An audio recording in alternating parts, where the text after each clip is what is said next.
It's almost inevitable that Canada becomes a top LNG player. After years of waiting and dozens of cancelled projects, Canada's first liquefied natural gas, or LNG, export facility is finally up and running. It's quite gratifying to see something's finally come to fruition. Demand for LNG is growing. There's political will to build major energy infrastructure and several projects in various stages of development. It means, in one word, prosperity. Canada has fumbled this opportunity before. It lags far behind the US, the world's largest exporter. One of the fundamental problems has been it's been very, very difficult to build any kind of energy infrastructure in Canada. But will it be any different this time around? I see the politics, I hear the politics, but I just don't see the substance. You inevitably get resistance. You inevitably get large portions of the population fighting back. This quiet fishing village on the northwest coast of BC is home to about 500 people. Within a few years, it could have a conspicuous new neighbor, a floating LNG export facility proposed by the Nisga'a Nation of BC. We see the project not just benefiting for the moment, but in perpetuity.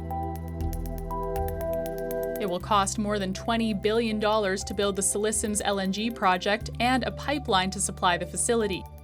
Silicims is one of 7 projects in various stages of development, most with Indigenous partners. If all of them go ahead, Canada could go from exporting 0 tons of LNG to more than 50 million tons per year. Certainly it makes Canada more of a player on the global stage for natural gas. There's growing political momentum to build major projects. Both federal and some provincial governments have passed bills aimed at speeding up the approval process. With a sort of political tide changing somewhat, there's maybe some more ability for governments at all levels to put their support behind some of these projects. About a decade ago, a few dozen LNG projects were proposed in BC, but almost all were cancelled, facing regulatory hurdles and a crash in commodity prices. I think a lost opportunity. A lot of these projects fell by the wayside. Today, Canada has a second chance. Some experts believe demand for natural gas could grow 70 to 80% in the next few decades, and Canada's west coast has a quick route to markets in Asia. But the U.S. is eyeing the same opportunity, including with a potential project in Alaska. It's a competitive market. Everybody's fighting for this market share. Not everybody's going to win. The proposed Alaska LNG megaproject could cost more than $50 billion to build. It would give another boost to the U.S. LNG industry, which is already the largest exporter in the world.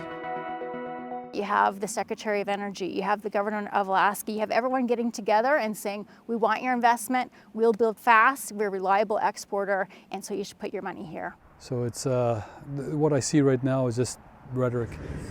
This Conservative MP is also the former Chief Counsellor of the Haisla Nation. He's skeptical that Canada can reinvent itself as a major LNG player. I don't think this government is truly sincere in turning Canada into an energy superpower, let alone fast-tracking major projects. Others caution about rushing into projects without fully considering the possible environmental consequences. This is one of the rare parts of the world where you can drink from the streams, you can drink from the rivers, and I think that's what people are largely concerned about with the LNG project. This community, about 300 kilometers up the Skeena River, is a fishing town and boasts itself as the steelhead capital of the world. It's quiet.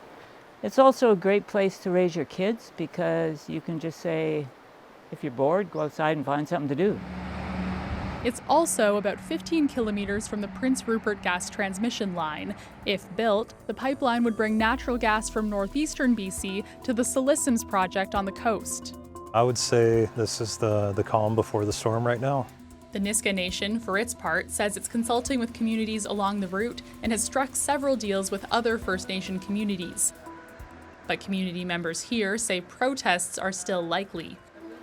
There will probably be road blockades. There will be people standing out there saying it's not going to happen here. It probably won't be very pretty. Climate concerns are another issue. Natural gas can help countries lower emissions by getting off coal, but it is still a fossil fuel. On a global scale, kind of climate change has dropped down the political agenda a bit, but as I say, I think in the longer term, it's going to be something that people are going to want to address. That means the clock is ticking if Canada wants to ride the wave of growing LNG demand. For us, the opportunity for these Canadian projects is really in the next 5 to 10 years, where we see the strongest growth for LNG exports. As for the Nisga'a Nation, it's determined to get the Silissims project done. We want our children, their children, and their grandchildren, the future generations of the Nisga'a Nation to benefit and to truly govern ourselves. She's expecting a final investment decision later this year and is already looking forward to the project's very first shipment as soon as 2029. It's going to be amazing, and it's going to be bringing a lot of smiles and happiness to our people.